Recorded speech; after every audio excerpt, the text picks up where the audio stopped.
الله وبركاته. الحمد لله نحمده ونستعينه ونستغفره ونؤمن به ونتوكل عليه ونعوذ بالله من شرور أنفسنا ومن سيئات أعمالنا من يهده الله فلا مضل له ومن يضلل فلا هادي له وأشهد أن لا إله إلا الله وحده لا شريك له ونشهد أن سيدنا ومولانا محمدا عبده ورسوله أرسله الله تعالى إلى كافة للناس بشيرا ونذيرا وداعيا إلى الله بإذنه وسراجا منيرا صلى الله تعالى عليه وعلى آله وأصحابه وبارك وسلم تسليما كثيرا كثيرا. أما بعد فأعوذ بالله من الشيطان الرجيم. بسم الله الرحمن الرحيم. سبحان الذي أسرى بعبده ليلا من المسجد الحرام إلى المسجد الأقصى الذي باركنا حوله لنريه من آياتنا إنه هو السميع البصير. صدق اللہ العظیم. میرے عزیزوں، بھائیوں، دوستوں، بزرگوں، آپ حضرات کے سامنے قرآن حکیم کی ایک آیت تلاوت کی گئی ہے جس میں اللہ سبحانہ و تعالی واقعہ معراج کو بیان فرماتے ہیں کہ اللہ اپنے نبی کو دنیا سے، زمین سے اٹھا کر آسمانوں کی طرف لے گیا اور ساتوں آسمان کی سیر کرائی، جنت اور دوزخ کی سیر کرائی اور پھر واپس زمین پر چھوڑ دیا. یہ واقعہ ایسا عجیب ہے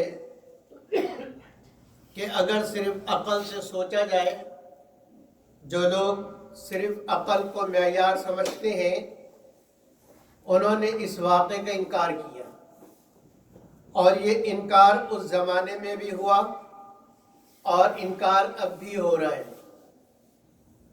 اور بڑے دھڑلے سے ہو رہا ہے کہ نہیں جی ایسا کوئی واقعہ نہیں ہوا، کیونکہ یہ ممکن نہیں ہے. یہ کیسے ہو سکتا ہے کہ بشر، ایک انسان رات کے ایک مختصر حصے میں اور اتنا وقت، اتنا کم وقت کہ نبی اکرم صلی اللہ علیہ وسلم جب گھر سے نکلے، کنڈی لگائے ہے تو وہ ہل رہی تھی، واپس آئے تو ہل رہی تھی.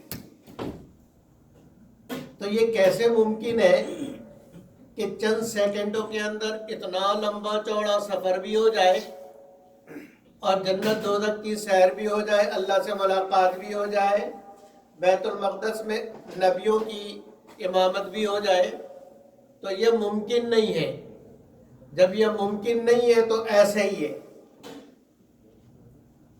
تو اللہ کو یہ معلوم تھا کہ میرے نبی کی اس معجزے کا انکار جب نبی مکے میں جائیں گے تو وہاں ابو جہل اینڈ کمپنی بھی کرے گی اور جہلا بھی کریں گے، ابو جہل، ابو لہب بھی کریں گے.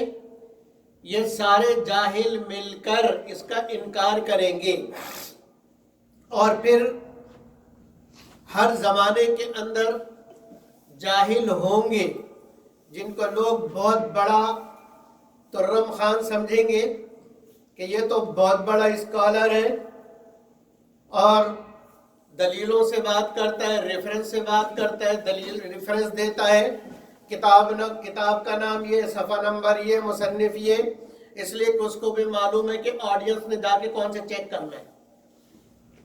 کبھی علماء کے سامنے یہ لوگ ریفرنس نہیں دیں گے، اس لیے کہ علماء کے پاس تو کتابیں موجود ہیں، وہ 1 منٹ میں کہیں گے دکھاؤ کہاں ہے.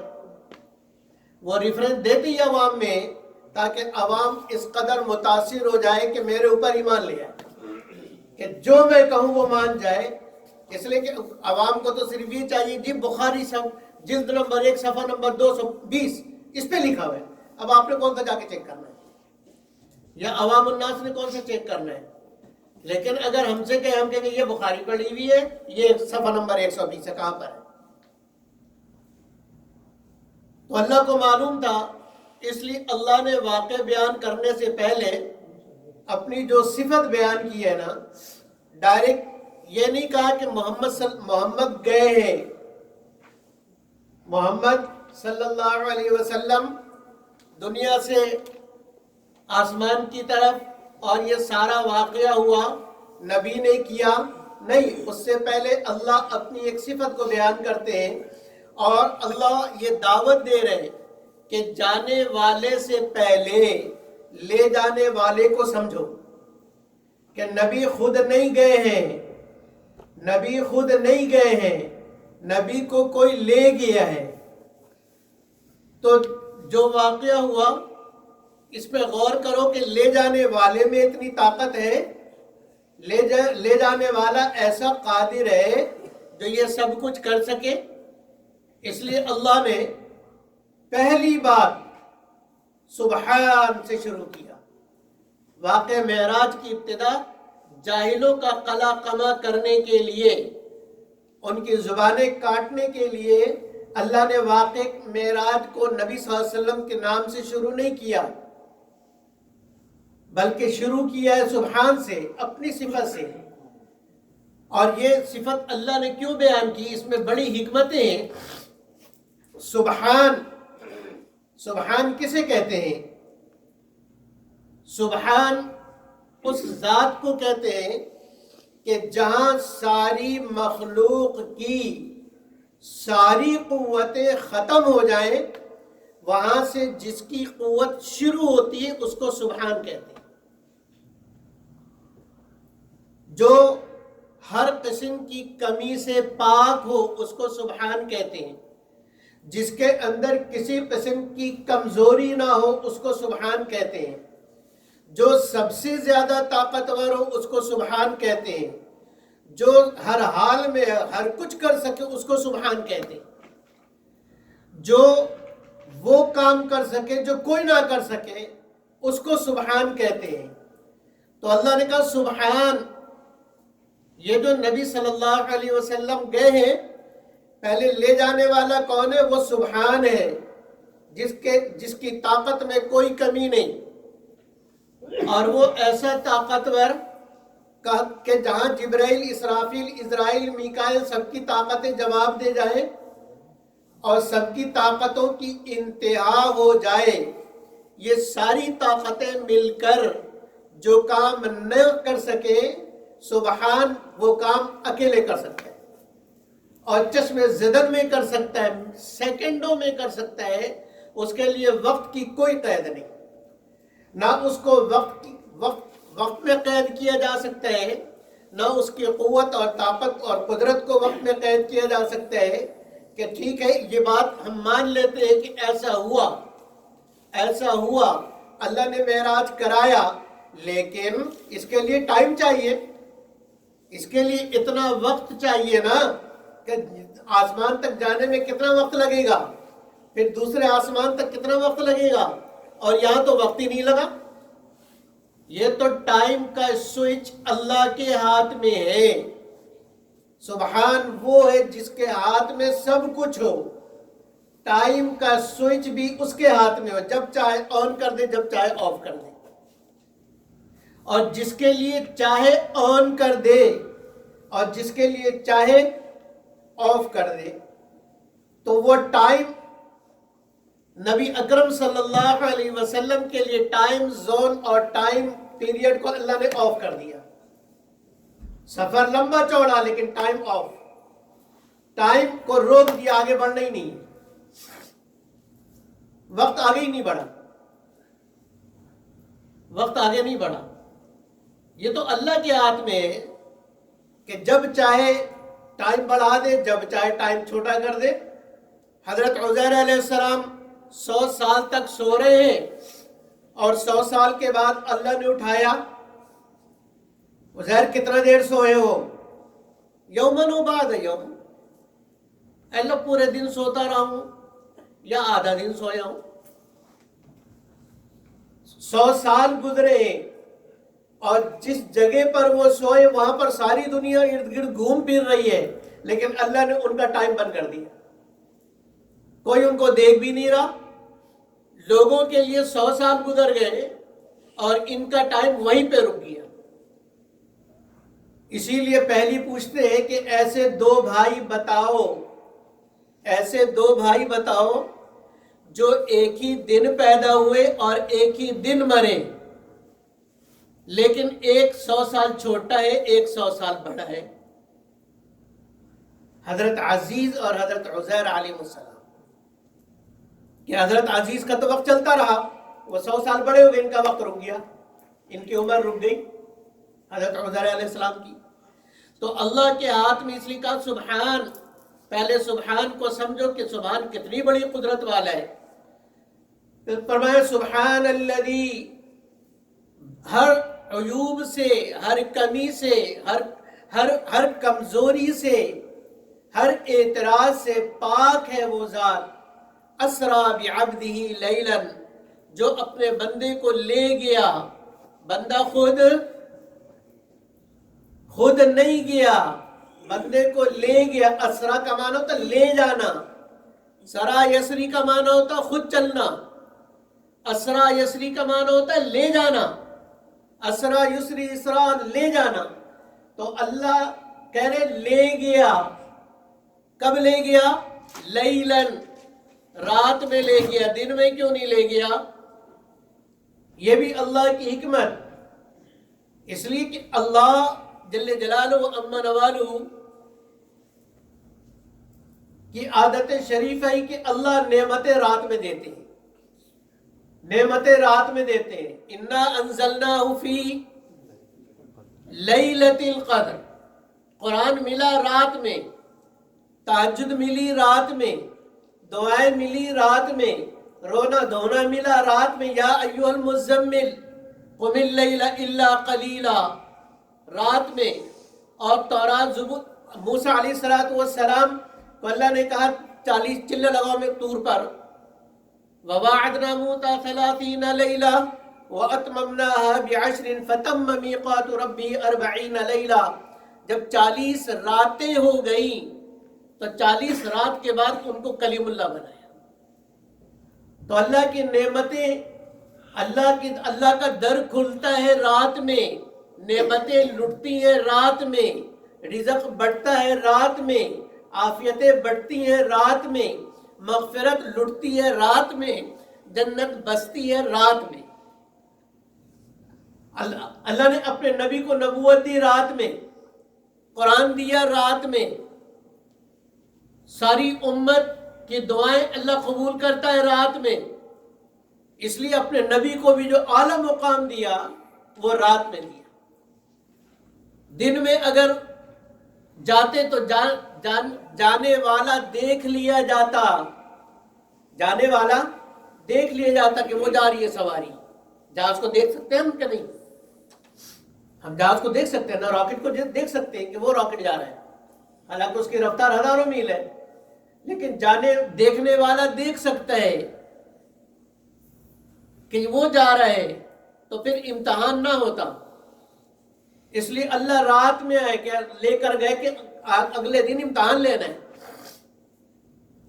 اور اس پر ایمان والے اور بے ایمان کو الگ کرنا ہے، جو مانے اس کو صدیق کرنا ہے، جو نہ مانے اس کو زندیق بنانا ہے۔ اس لیے اللہ رات میں لے گئے کہ ساری دنیا کی نعمتیں چاہیے رات میں، اور رات میں رو، رات کے آنسو اللہ کو بڑے پسند ہیں۔ فرمایا 2 آنکھ پر جہنم حرام ہے، 2 آنکھ جس سے آنسو کا 2 قطرہ گرا جہنم میں وہ آنکھ نہیں جائے گی۔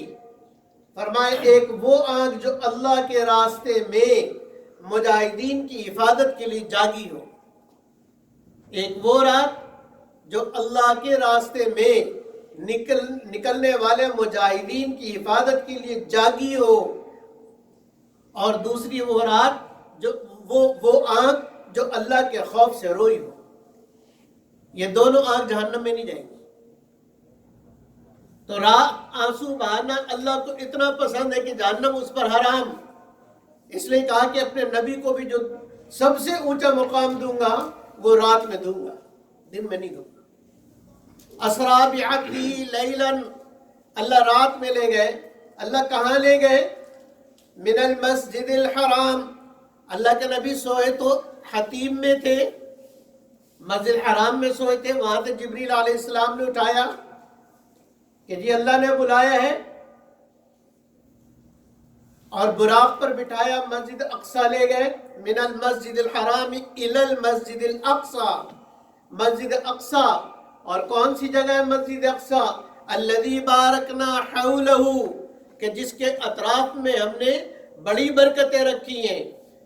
بیت المقدس انبیاء کا مرکز رہا ہے، انبیاء کا مرکز رہا ہے، بڑے انبیاء وہاں تشریف لائے، اس لیے فرمایا الذی بارکنا حولہ، کہ اس کے اطراف میں ہم نے بڑی برکتیں رکھی۔ وہاں سارے انبیاء کو اللہ نے جمع کیا بیت المقدس، اس لیے کہ امام الانبیاء بھی تو بنانا تھا نا، اور اللہ نے جو نبیوں سے وعدہ لیا تھا، آل انبیاء کانفرنس جو ہوئی تھی، جس میں اللہ نے کہا تھا وَإِذْ أَخَذَ اللَّهُ مِيثَاقَ النَّبِيِّينَ لَمَا آتَيْتُكُم مِّن كِتَابٍ وَحِكْمَةٍ ثُمَّ جَاءَكُمْ رَسُولٌ، نبیوں مجھ سے ایک وعدہ کرو، وعدہ کہ تمہیں نبوت، تمہیں کتاب، تمہیں رسالت اس وعدے کے بعد ملے گی اگر تم وعدہ کرتے ہو۔ جی کیا وعدہ؟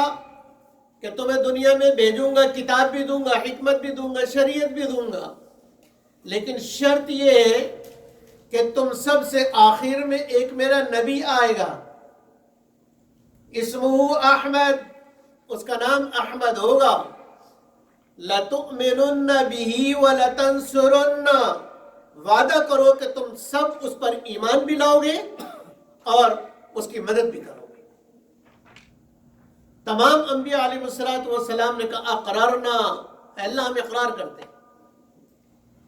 تو وہ جو وعدہ کیا تھا اس کا عملی مظاہرہ اور عملی نمونہ بھی دکھانا تھا، اس لیے نبی کو بلانے سے پہلے اللہ نے تمام انبیاء علیہ السلام کو بھیج دیا بیت المقدس، ان کی تمام کی ارواحیں بھیج دیں کہ میرا محبوب آ رہے ہیں، اس کے استقبال کے لیے تم اس سے پہلے پہنچو، اس کے استقبال کے لیے تم پہلے پہنچو اور میرے محبوب کا استقبال کرو۔ یہ قاعدہ ساری دنیا میں اللہ نے بتلا دیا کہ میرا محبوب ایسے نہیں آتا ہے تمہاری پکارنے پر، چاہے اسپیکر پہ پکارو چاہے بغیر اسپیکر کے پکارو، تمہارے پکار پہ میرا محبوب نہیں آئے گا۔ میرے محبوب کو بلانا ہے، میں اللہ بغیر انبیاء کی استقبالیہ کمیٹی کے میں اپنے نبی کو نہیں بلاتا ہوں۔ تم کون ہوتے بلانے والے؟ ہر جگہ بلاتے رہو گے، جہاں چاہو گے بلا لو گے؟ اتنا سستا ہے میرا نبی؟ اگر میرے نبی کو بلانا ہے تو پہلے 1,24,000 نبیوں کو جمع کرو، ان سے استقبال کراؤ، پھر میرا نبی آئے گا۔ تو قیامت تک نہ تم نبیوں کی استقبالیہ کمیٹی بنا سکو گے، نہ میرا محبوب وہاں آ سکے گا۔ وہاں پھر اذان ہوئی، سب سے ملاقات مختصر کر رہا ہوں، اذان ہوئی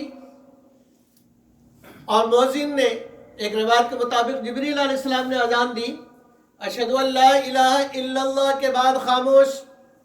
نام کس کا لے؟ سارے موجود ہیں، آدم صفی اللہ کہوں، نوح نجی اللہ کہوں، عیسیٰ روح اللہ کہوں، موسیٰ کلیم اللہ کہوں، ابراہیم خلیل اللہ کہوں، اسماعیل ذبی اللہ کہوں، داؤد خلیفت اللہ کہوں، کس کا نام لوں؟